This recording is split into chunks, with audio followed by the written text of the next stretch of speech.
PowerPlayChess, brought to you in association with Kagi. Triangulation, it's a key technique in many endgames. You might recall this from just a few weeks ago, Carlsen against Firuzjar, and I was shocked that Firuzjar exchanged rooks in this position.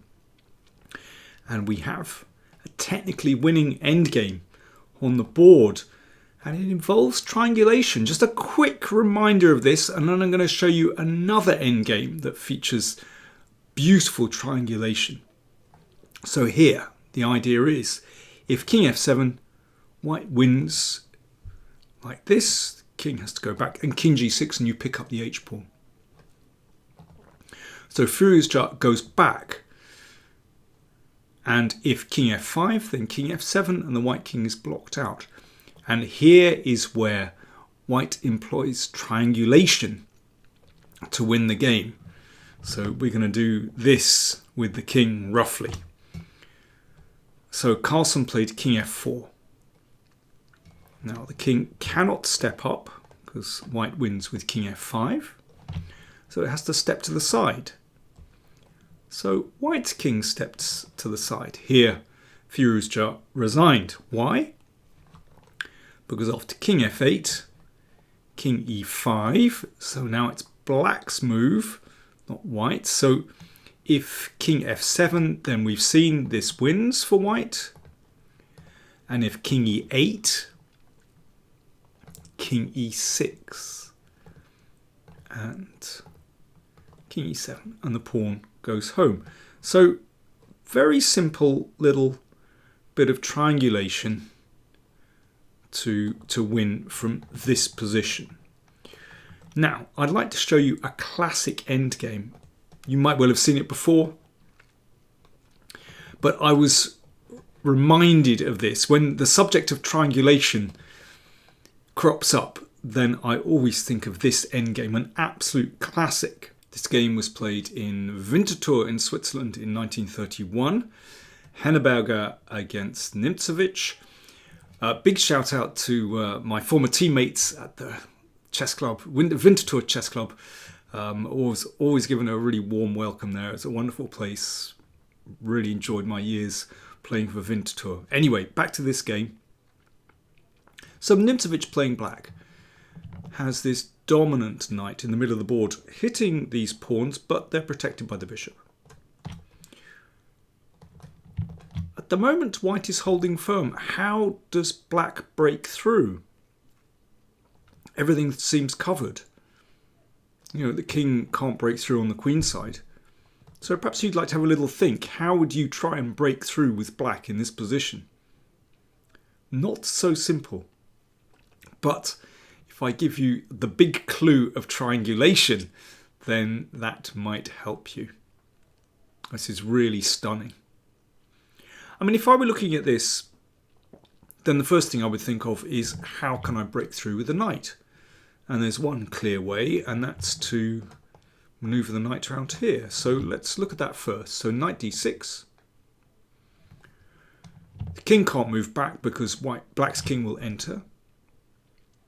Okay, so we bring the bishop round. Or in fact, we can only wait with the bishop because needs to protect this pawn, so it just comes back. White is completely passive. Now the knight hops in. Well, this is obviously incredibly dangerous for white. Bishop here. Knight b1. Threatening to take and then invade. So the bishop moves away. Now what for black? Still can't break through. a3. Getting closer, but black just does a little zigzag here. King f2, the knight can't move now. King e4, and then we block the king out. Nothing to do. Or back in this position, knight c2 check. King e2, I mean this is really scary because the king comes in, but still after bishop c1, in fact black can't make any more progress. So knight a1, for example, is the only try. Bishop here, the knight has to come back. Bishop c1, Nothing happening. A3 perhaps? Just bishop d2. Black has made no progress at all. So that is the problem. This journey with the knight actually doesn't get black any further. Okay, so how do you make progress? Right, well, this is the first time we use this triangulation. So king d6. Remember, this bishop can't move. King e2. The king can just go back and forth. King c6. The king comes back, and then king d5. So we have exactly the same position, except this time it's white's move. And the king has to step back. I mean, if you move the bishop, for example, here, that can be taken. The king comes in, threatening here, and then bang. The king has to move aside, and the king goes in. So after king d5, white has to play king e2. Now the knight goes on its tour.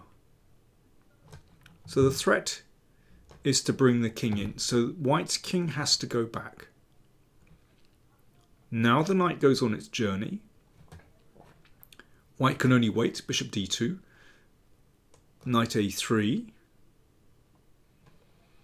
Okay, what happens on bishop e1? Well, that's easy because there's a check and an exchange, and the king comes in. And again, we've seen this before. a3. White's king has to step aside. So in one of these directions. So after knight a3, there's only one move, and that's to put the bishop back on c1. Okay, now we're making progress. Knight b1. Threat. So we know that bishop d2 loses in the same way. You just exchange and go for the pawn endgame. So the bishop has to protect from b2. And now we put the bishop in the box. The problem is the knight is now in a box. Maybe this wasn't so wise after all. Okay, so what are we going to do? I think I might have given the game away already. Anyway, you have a think. I'll have a drink. Cheers. Blacks play and win.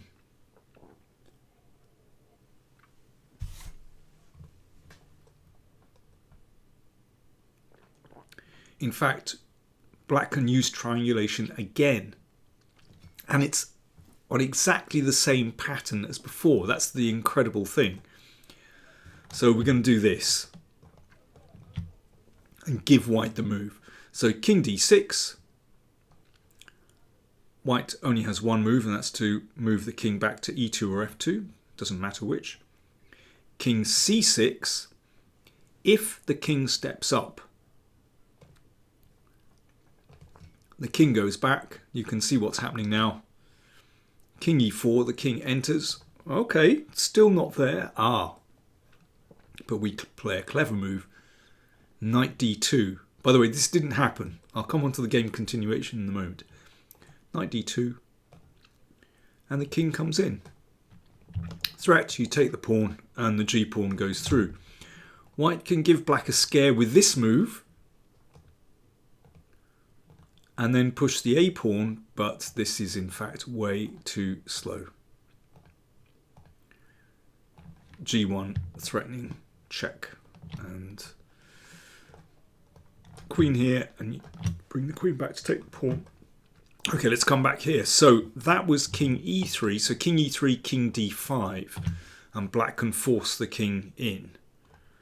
Okay, so what happens about king d1, just going for the knight? Well, the king comes in anyway. So this is the game continuation. King b1, king f3. Okay, so white again has this idea with bishop b2. It's the only thing to do. I mean, bringing the king across is absolutely useless, and the pawn rolls home. So bishop b2. We take this one. a4, the pawn is running.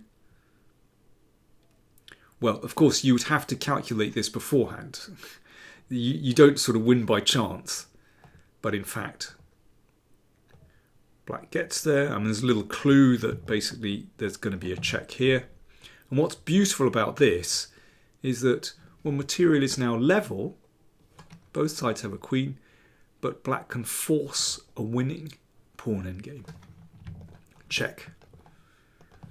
So white has to exchange queens, and the king is in the perfect position to take here.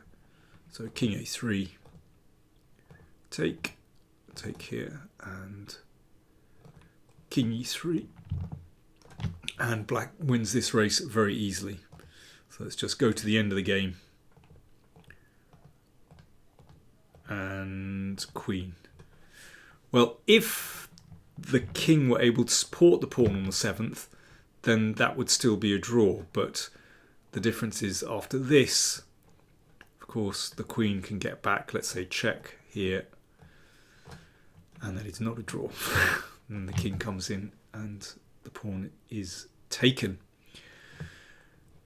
I mean, this is absolutely beautiful. Nimzowitsch, a supreme positional player.